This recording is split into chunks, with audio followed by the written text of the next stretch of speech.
मालवण में किशोरी पेडनेकर ने कहा कि सत्ताधारी दल में एक दूसरे के वस्त्र निकालने का ड्रामा चल रहा है। किशोरी पेडनेकर ने आगे कहा कि दोनों पक्षों के बीच हुए आरोप प्रत्यारोप को महाराष्ट्र जनता बस देखती रह गई।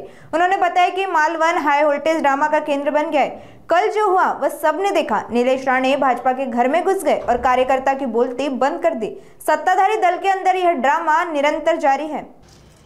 मालवण हाय व्होल्टेज ड्रामाचं उगम स्थान आहे, कारण आम्ही 2005 नंतर ते अगदी 2017 पर्यंतच्या सगळ्या निवडणूक तिकडच्या आम्ही अटेंड केलेल्या आहे। जिल्हा प्रमुख म्हणून, संपर्क प्रमुख म्हणून काम केलेलं आहे। त्यामुळे मालवण, कणकवली जो आमचा शांत शिस्तप्रिय असा कोकण 2005 पासून ते ढवळला गेला आणि तो हाय व्होल्टेज मतदारसंघ असा ओळखला गेला। आता काल जे घडलं तुम्ही पाहिलं, मीही पाहिलं। निलेश राणे भाजपाच्या घरात घुसले, भाजपाच्या कार्यकर्त्याची बोलती बंद केली। उघड उघड भाजप पैसे वाटतो हे शिंदे गटाचे निलेश राणे यांनी दाखवून दिलं।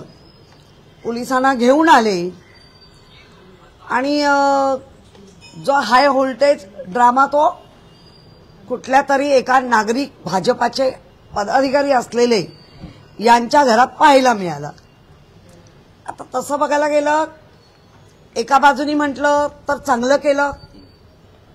ऑन दी स्पॉट जो निर्णय असतो तो निलेश राणेंनी दिला, पण दुसऱ्या बाजूनी जर एक चांगले नागरिक म्हणून विचार केला